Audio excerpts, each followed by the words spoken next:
This is Daily Blast Live. We're talking about what you're talking about. You all ready for this? Mm-hmm. Dun, dun, dun, dun, dun. This is a sham.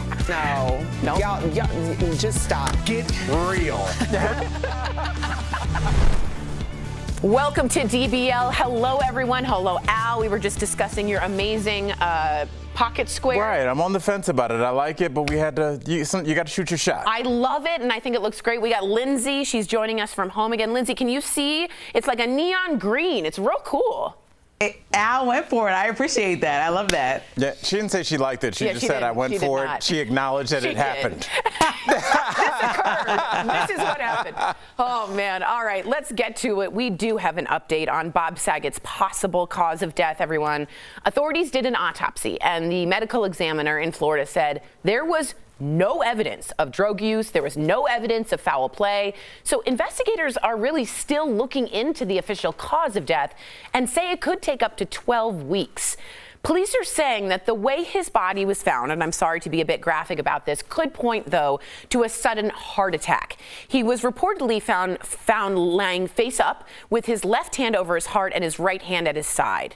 So we don't know what it is. We don't know what happened, but I do want to rule out and say again, this guy was not a drug user. This guy was not a drinker that we know of. And it seems like this might have been somewhat of a natural cause. I do want to say he did have COVID, and that was my first thought, which is really weird about, was it COVID? And he joked about having COVID on a podcast recently. Lynn's Al, take a listen to this. It is not good. It does not feel good. I had it. And, that's not good. I don't know if I had Delta or I might have had a combo. Maybe at one point they were working together. I don't know. I think at one point Omicron was opening for Delta, but then Omicron got so big, Delta's opening now. Yeah, they switched you're right. They switched the lineup. God, that is, I mean, it's so dark, but that is so funny. Lindsay, what do you think about that? I think it's hard because everybody wants to find a reason about why he passed, especially when somebody is so beloved like that in the public eye. People are looking for what happened, when we ruled out drugs, and that's a great thing. But to know he had a heart attack, was there anything that people could have done? Right. Even when you read the news stories, you see that the staffer came in and felt that he was already cold.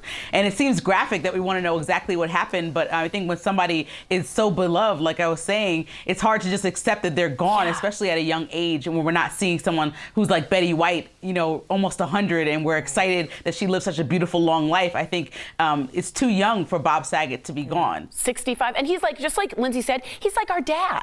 Right. You want to know what happened to your dad, right, Al? No, I mean, I want to know, but I more want to honor his life. But I think a lot of people want to know because they want to argue. People find out what's going on, and then the COVID people will say, this is why we need to wear masks, and it's going to turn into that, rather than the idea of just mourning a loss, taking in like the life that he lived, seeing the kinds of things that you would like to emulate and find in yourself.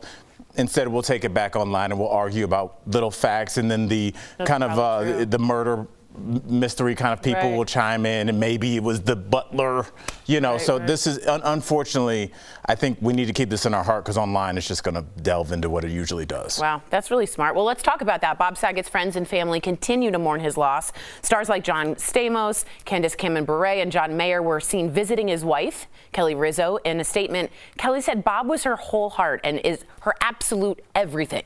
She added that she is completely shattered and in disbelief, and said she looks forward to sharing more of Bob with the world. Fellow stand-up comedian Jim Carrey tweeted a throwback pic of the two and said Bob had a big, big heart and a wonderfully warped comic mind. Al, isn't that perfectly said? Well, that's a perfect way to say it. Warped. I love it. Tiffany Haddish called Bob one of her first great teachers, and that he always made her feel safe and worthy. I mean, this guy touched everybody. And his longtime friend, Jimmy Kimmel, fought back tears as he remembered Bob in a pre-recorded monologue before his show. Take a look at this. Grab the tissues. Bob was the sweetest. He was the sweetest man. When my son was in the hospital, Bob checked in a lot. So I want to send love to his daughters, to his wife Kelly, and to his friends who loved him so much. He was very kind to everyone, and he had no problem telling you that he loved you and what you meant to him. Wow. I know we've said this before, but as I was getting ready today, and my husband goes, I really didn't realize the type of impact that Bob Saget had on some people. I also read he helped Pete Davidson get through like a mental break at some point. Al, is there any other comic that really touched that many people like this? I would say my buddy Kevin Barnett. He wasn't as famous as as Bob, but in the comedy world he was famous. Yeah. And he was already executive producing a lot of shows on NBC. But his career had nothing to do with how people felt about him. Right. And when you're in the community doing good things, you don't need to post them on Twitter, right, or post a picture of you doing something kind. He didn't post a picture with him with Pete Davidson saying just talking through some things. He did it because he wanted to, and that's what people will always remember, is the way that you touch them individually. It's not how you shouted yourself out online. You're getting shouted out online because of the things you did. You don't need to do that yourself, and he knew that. That's true. Lindsay, does it not inspire you? Like, I'm turning 40 tomorrow, and it makes me think, how can I affect people more like Bob Saget? And I know that's corny, but I'm being honest. Right, but you think about the ways that a variety of people talked about him, and they all had the same thing to say, that he was at the base a great person. And I think that it's so interesting because synonymous with celebrity and fame a lot of the time is like phoniness or pretentiousness and some of these things that you don't want to hear about some of these people that you admire on camera. And to know that he wasn't that type of person, he just seemed like your average guy that was awesome. It just shows you that there is a way to be yourself even as you achieve some of your biggest goals. And so that's something to keep in mind. I want to continue. I want to be more like Bob. That should be a bumper sticker. That'd be a good T-shirt. Be like Bob. I love it. All right. Now, you may have heard, I got a lot to say about this, and maybe you too do.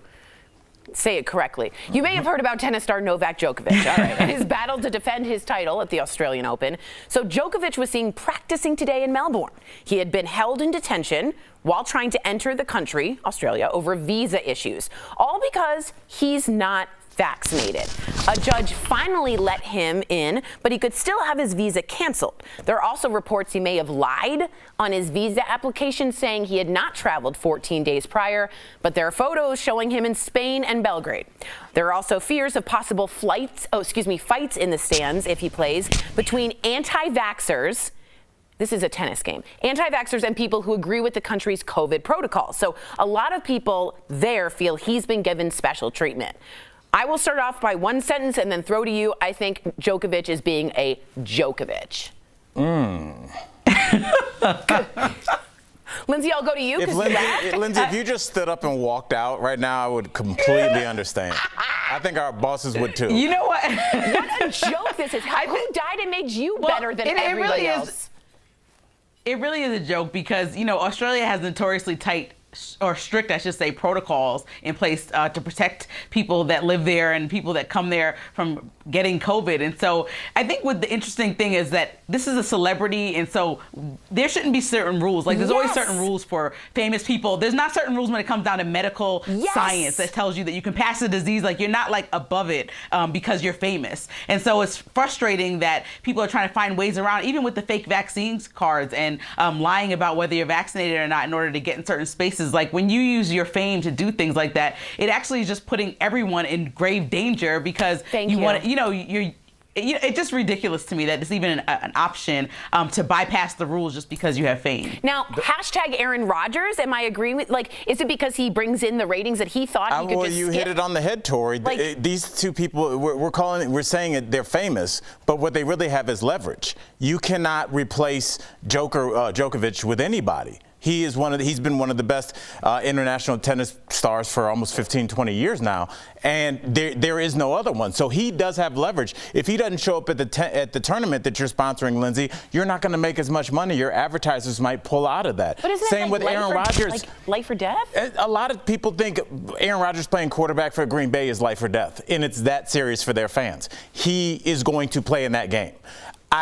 Whatever the three of us think, that's what's going to happen. And if you know Packers fans and a lot of diehard football fans, that's how they feel. And so they do have a lot of leverage in this situation. I mean, you realize, Lindsay, what Aaron Rodgers did, we haven't even heard about it. I mean, he really skated on that because there's nothing you can do. What are you going to do? Yell at him? He's not going anywhere. He's going to be the quarterback. He's one of the most famous. They didn't pull his Allstate commercials. He's going to do fine because you cannot replace him. And when you have leverage, you can anchor that to do whatever you want. I agree with Lindsay. But then you really don't want to hear the speech from the leagues saying we're supporting the people on the front lines and all these things that you see all these sports organizations saying. It's like you're actually not by some of the decisions that you're making. So that's frustrating when at the same time that they're protecting some of these players that are able to skate past the rules, they're saying we want to protect people's lives and we care about the public. That's actually not true then. Hypocrisy in corporations? Are you serious? Get out of here. Anyway, the Djokovic joke was very funny. People, I'm sure, are writing in. Coming up on DBL, if they're not. Would you put tape on your face to look younger? Why doing this could prevent wrinkles before they start. And the Pope is even talking about cancel culture now. This Pope is out there. Is he just following hashtags? I know why he's warning Catholics about the trend. He has an interview with Oprah. Just kidding, coming up. Closed captioning provided by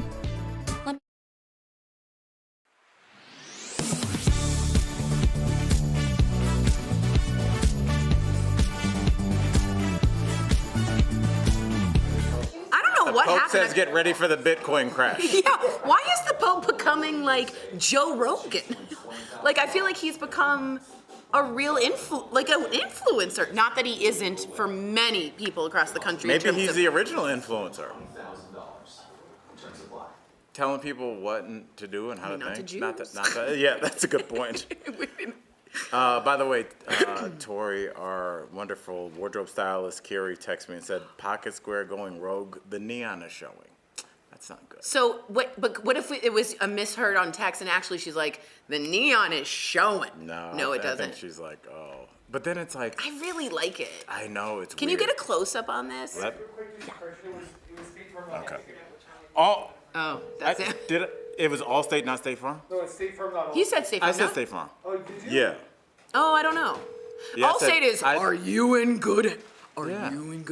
You Do know you want to know interesting? what people who work there have to do? Get rid of comments about that man and his sexiness. Who? A lot of people work at Allstate say all they do all day is get rid of like really, really racy comments about. Oh, wait, no, it is State Farm. Yes. Wait, so it is State Farm? Did he say Allstate? No, I said State Farm. It's State Farm. I'm wrong. Well, no, you're just making sure we're getting our pitch people correct.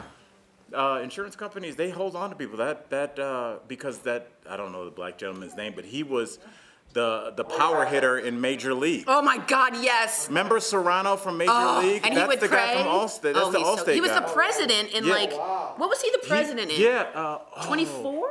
24, I think. What was that? He's really good in his voice. He's had a good little career. Great career. Yeah, he does have a really. And you know what else I like? I like the State Farm commercials with that guy. Who's that guy who's like Aaron Rodgers and the No, young the other black guy where you're like, the black guy. I What's read that a story guy's name? about him. He's an improv kid from Chicago. Is he? Yeah. Good. He's good. And Flo, she's a growler. She is?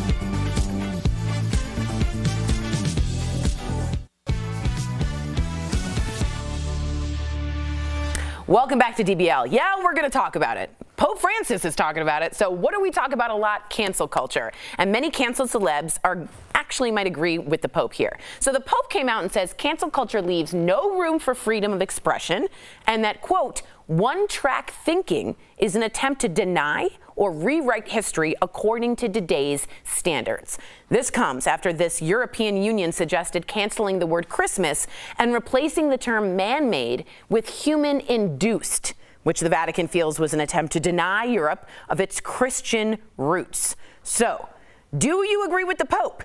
Is cancel culture really an attack against public institutions, and does it leave no room for freedom or expression? And also, does the Pope have a leg to stand on here? And I say that really respectfully, knowing how much people respect and love the Pope. But saying that one-track mind got me a little confused. Al, you were sort of shaking your head too on that. Yeah, Lindsay, I was in shock. I was like, it seems like a lot of religion, this is not an insult, is a one-track way of thinking. There's like either you are pro or anti-abortion. There's not like, well, on a Wednesday. It's kind of one-track mind. Like, this is what we believe, and this is what my family had believed for years, and this is how I govern my life. So I just thought that was a really strange thing for him to say. Lindsay, do you think maybe he's opening the door for us to revisit some conversations that have maybe gone stale? I just can't believe that he's jumping in all these conversations that are like trending on Twitter. Like he's like on the nose with these conversations. It's really ridiculous every time we have these stories. But I do think that, you know, as much as we're canceling things like Dr. Seuss and the long list of things that Tory thinks makes a mockery out of people that actually want to cancel real things like racism and homophobic speech, I think that he needs to just mind what he says, because a lot of times when people get canceled, I think it does teach them a good lesson on growth, as long as there's an opportunity and a road to redemption. But if we're canceling people, you know, over silly things, and that kind of dilutes the issue and makes the things that are really effective, or affect large amounts of people and communities, kind of become sidebar, because it all gets diluted in this one thing of canceling everybody. And I think that, you know, you have to differentiate the cancellation. Yeah, and I mean, is this weird to bring up, but I think the Catholic Church has had a real issue with imaging because of a lot of people having trouble with some pedophilia within the church. It seems odd to want to cancel culture when really your religion was struck with a really bad epidemic of their own flock. Well, yes, and maybe I say that again really respectfully. Look, it happened. Okay, I know, yeah, exactly. I can't even say allegedly. It did. It did, yeah. And so we have to address that, and we can't not talk about things that are unpleasant. You know what I'm saying, Lindsay? And when I look at a situation like this, I wonder, and I wanted to ask you guys quickly, do you think we're looking at a rebranding of the Catholic Church? Wondering. When they're talking, Lindsay, you're talking about them going after basically Twitter hashtags, trying to bring those young people that may have kind of gone away and been like, hey, this Pope talks about the things you're talking about. Right. I mean, we can't have an answer, but what do you think? Well, I think it's important when you have a leader, especially of a church, and you have young people that are following, you have to make them feel included, and not like the study is so outdated that they have no place in the conversation. And so I think it's a good strategy, but, you know, he doesn't want to go too far so that he's like so accessible to me. The Pope's supposed to be like on this platform, and right now he's extremely accessible, it seems like. He's going to end up in the shade room. He's going to be with Joe Rogan at some point, yeah. By the way, I had a thought coming in. Don't you think it'd be funny if he did advertisements for PayPal and he was the papal PayPal? People how did they have that drum roll ready so quickly? People laughed, Lindsay. People laughed. Like Sharon giggled. Coming up on DBL, turning back the time with tape. Why some people are using this common household item as a beauty product. Stay tuned. Suffer from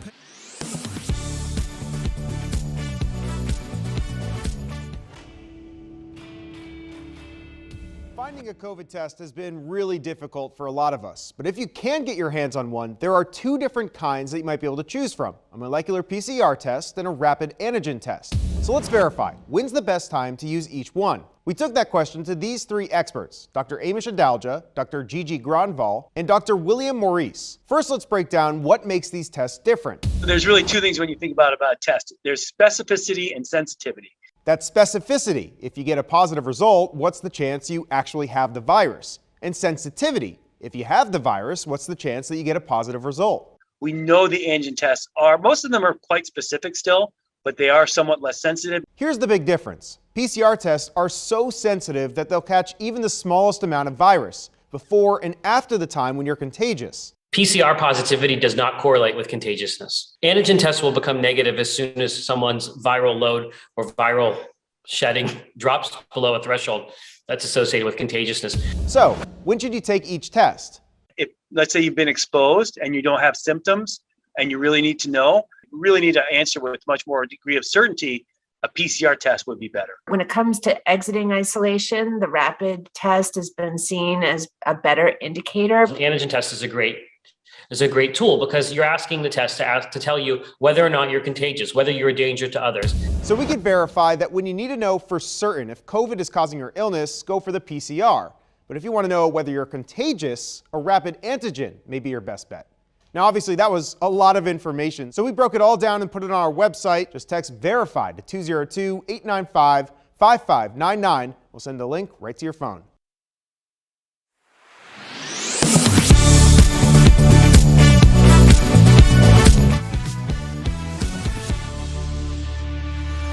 Welcome back to DBL. All right, there's a TikTok video. It's going viral. I feel like I say that once a second.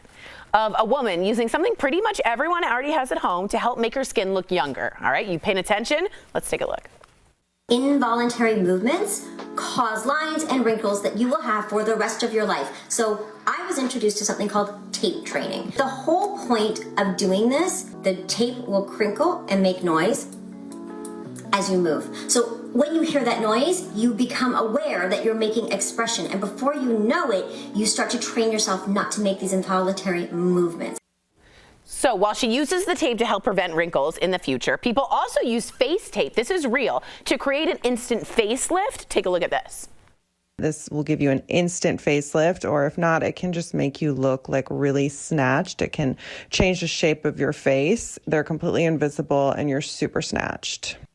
Okay, so using tape for your face is something that's actually been around for years. Even in Hollywood, stars such as Lady Gaga, Cher, Jane Fonda in Grace and Frankie, like her first scene, she takes it off and you see her skin sag, so she shows it too. They've all been using lift and shape tapes around their faces. Linz, are you running to the Scotch tape? I feel like in theory this is like maybe a good idea, but actually in practice, and I think Tori, you and I both agree, we would look ridiculous. Al would see the tape, he would call us out. It wouldn't work out for us. Yeah, and I that also, would be like, that would be one of our last days at work. What'd you say, Liz? And hearing that crinkling sound, like just to tell you not to like blink or, you know, move your face around. I'm like, maybe I'm different than a lot of people, but I actually like love aging, and I appreciate when I see women with the gray hair and getting older, aging gracefully. I think there's like so much beauty in that. So all these corrective things that try to like make you look like 20 years younger than you are, I just still don't understand it, because I think that people are so beautiful, especially having a 104-year-old great grandmother. I think people are so beautiful as they age. I think there's a great saying that says aging is such a privilege because not everybody gets to age, just like we talked about Bob Saget, right? Leaving us too early. And I also think, in acting class, I wanted to tell you guys, they put tape on your face so that in soap opera scenes, you don't move. Yeah, but what about if you're just a regular person that is now having friends come over and you've got tape on your face, and that crinkling sound is the last shred of credibility that you had leaving? I think the tape training you do on your own, so if you're sitting there like scowling, it doesn't do it. But who does that? If you're scowling by yourself, you've got bigger problems. No, if I'm looking at a computer and it wrinkles, I mean, it's safer than a needle in some respects. It's cheaper than a needle, no? Yeah, but you could also just do And I nothing. have put those little bubble things that go under your eye, you know, that get rid of the puffiness. I've used those before, and I feel like in my mind they worked. I don't know that I look that much different with the makeup on afterwards, but it's one of those things that might just make you feel good. I don't know that putting tape on for a little while is going to really change your appearance. Does any of this stuff really work? Not like a Botox, you're right, but I think for people who don't want to go under the needle, this could be a good, cheap, crafty way of DIYing it. And by the way, could you imagine if we had no expression, Lindsay and I? Ha ha ha, let's move on to the next topic. Right, you want the expression. I agree. Well, you need it. We'll be right back. Promotional consideration is brought to you by... It's so easy. The type of mask you use has probably evolved over the pandemic. If you've recently upgraded to a surgical mask or KN95 or an N95 mask, you're probably missing the convenience of being able to wash it and reuse a cloth mask. But there's a lot of chatter online about a paper bag trick, like this post on Instagram that shows how to sanitize your mask in a paper bag to be worn again. Is there any truth to this trick? Our sources are Dr. Joe Gastaldo from Ohio Health and Dr. Jessica Shepard, Chief Medical Officer of Verywell Health, based in New York. The concern about wearing a mask in public, obviously, is if you get particles on it, perhaps even the virus. But if you store it in a dry bag, you are essentially sanitizing it again over a period of time.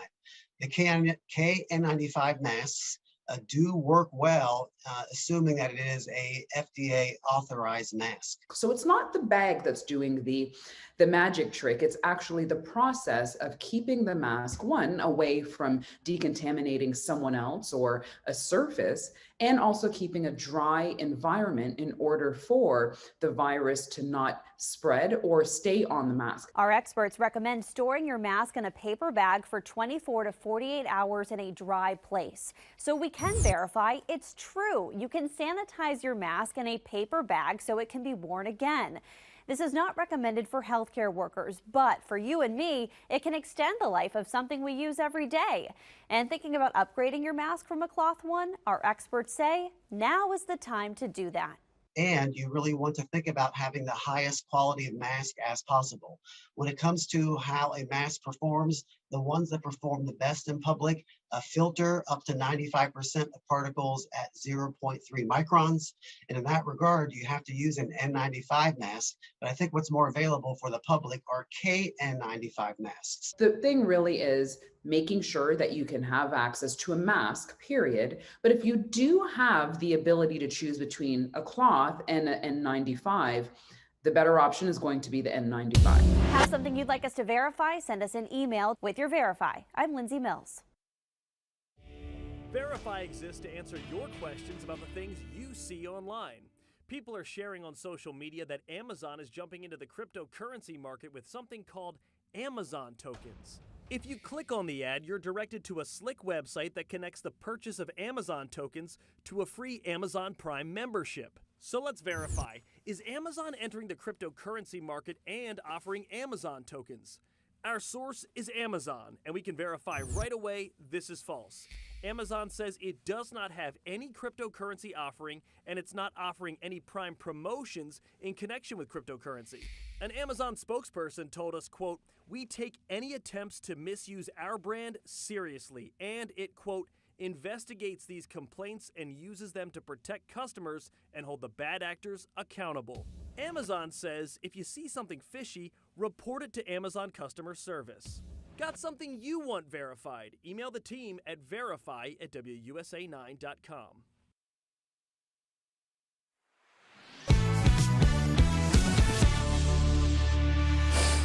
Welcome back. If you're looking to spruce up your home decor, we have some tips that'll help you save some money and look professionally done. It's time for some DBL Home Hacks presented by American Home Shield. First, refresh those dated bathroom tiles. Okay, that's disgusting. With a new coat of paint, it is much easier and more affordable than taking an entire bathroom renovation. That's smart. Next, skip those designer art frame TV sets. They can be thousands of dollars over your budget, and you can get the same effect by building your own frame around your TV. And finally, you can use affordable IKEA bookshelves and some paint to create a built-in shelf look for any wall. And remember, an American Home Shield home warranty plan helps cover many things homeowners insurance leaves out, so you can rest easy knowing you're ready for whatever breakdowns inevitably strike next. Visit ahs.com to find a plan that's right for you. We also have to give a huge DBL shout out for something I didn't know until 2 seconds ago to the Georgia Bulldogs. Yes. Thank you. They won the national championship last night in a nail-biter of a game, beating out their nemesis, the claps are good. I'm just kidding. The Alabama Crimson Tide. It's their first championship win since 1980. Lindsay, were you surprised? Did you watch the game? Listen, when you guys say we're talking about this, I got in my ear and said I have no idea. So go to Al. We'll see I you don't even tomorrow, know what guys. this is. Bulldogs.